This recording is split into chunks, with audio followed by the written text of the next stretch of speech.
of rubble at least 4 stories high. When we managed to reach the survivors, we found a dead mother with her baby who was still clinging to life. Dr. Parnack, the unit leader, worked furiously to stabilize the little girl, and when she was evacuated by the transport unit, he broke down. He's a very good man, this Dr. Parnack. He reminds me of an older version of yourself, Doctor. But what is, again, ironic is that Dr. Parnack was once marginally involved in an illegal political group. And when he was arrested, yes, he was responsible for his interrogation. Now, the man is anything but a coward, but his sensitivity is such that all I had to do was stare at him for 4 hours, and he told us everything he knew. He claims that even today he has a hard time looking me in the eyes. I asked his forgiveness, and he was kind enough to give it. I hope the new Cardassian will have more people like him. This morning I went to the Tarlac sector and attended the memorial service for Legate Damar and the dedication of a simple marker to his memory. You know, when Commander Kira and I were first assigned to work with the Mars Resistance Group, I had every intention of killing him at the first opportunity in revenge for his murder of Seattle. But as we worked together, I understood that he was a true product of Cardassian militarism and devoutly believed in his duty. When Ziao betrayed her father, Ducat, and chose to remain on the station, Damar saw that his superior officer was becoming unhinged and believed that it was his duty to kill her. But Garak, you'll say, there's no excuse for killing a defenseless woman, and there isn't. Unless you've been brought up in our system. I also came to admire Damar's idealism and his decision to renounce his allegiance to the Dominion. If he had one weakness, it was his propensity for long, winded speeches. But given the fact that none of us are perfect, the man would have made a fine leader. As I stood in the memorial service, I thought about the grand affairs I witnessed here when I was a boy. I mean, none of our famed heroes and statesmen ever had such a humble service. And none of them, from Tret a Clean on, deserved more than Korat Damar.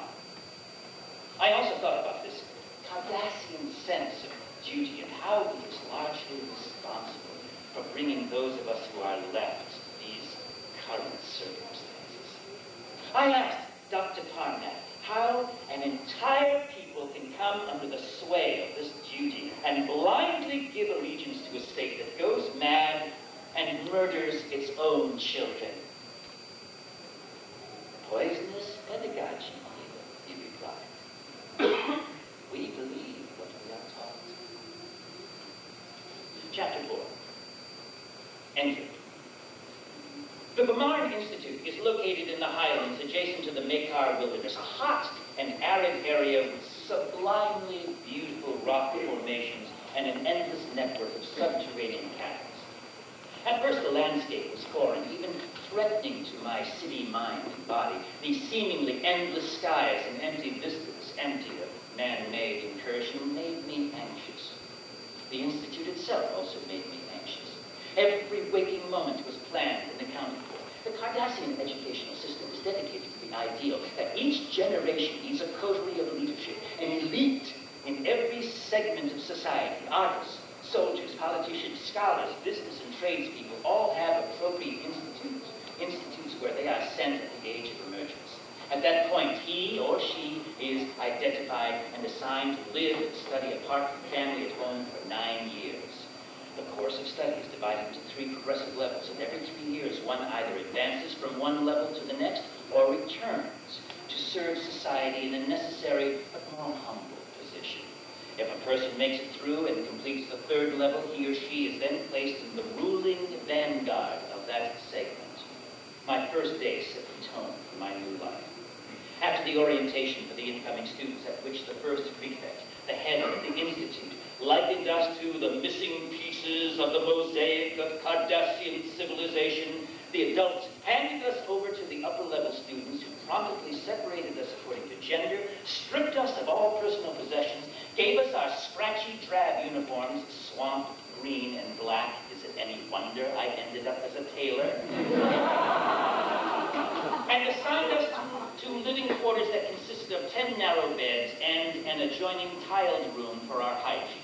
For the next 3 years, with the exception of our instructional docents, we rarely came into contact with adults. My childhood was indeed full. I was assigned to the Lubak group, level 1, and my numerical designation was number 10. From that moment, I was no longer Elam Garak, but 10 Lubak, and we were sternly warned never to refer to ourselves or to each other by anything other than our number group designation. We were the missing pieces, and in order to find our place in the mosaic of civilized society, we had to be broken down and reconstructed from the bottom of 10 Lubak. And the person to begin this restructuring process was our section leader, one Tarnag, a physically powerful third-level individual with a thick neck and closely set eyes. Yes, section leader. I was instructed to go to the stockroom and bring back implements to clean the hygiene chamber.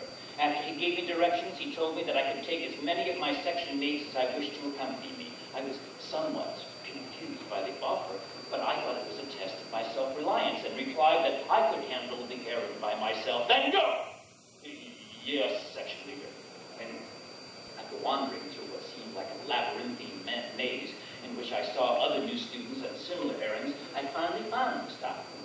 The door opened, and the students my age came stumbling out with cleaning equipment and looking very untidy. He gave me a quick and fearful glance before he disappeared down the corridor. He should be punished for his appearance, I thought.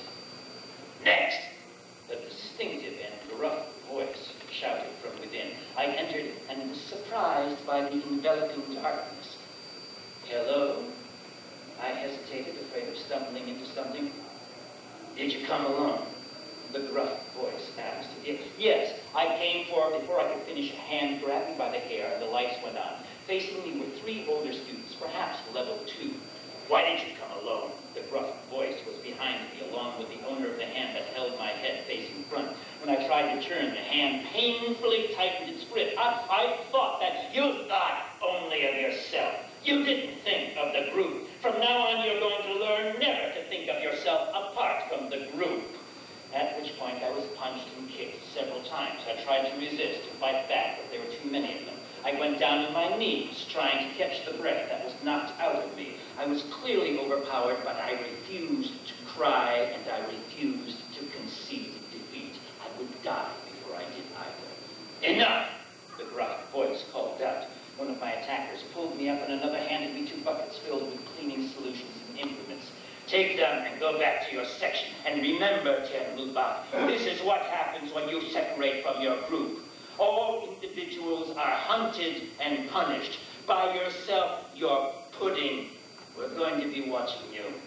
I was pushed toward the door, and the lights went out. The door opened, and as I stumbled through with the buckets, I nearly bumped into another student who was waiting to go in.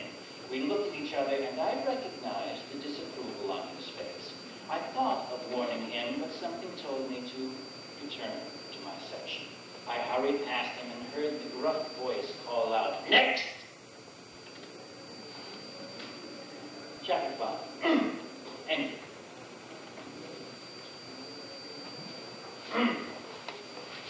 Tell me, Mr. Garak, Captain Sisko said as he intently studied the use of the diagramming of the Cardassian unit.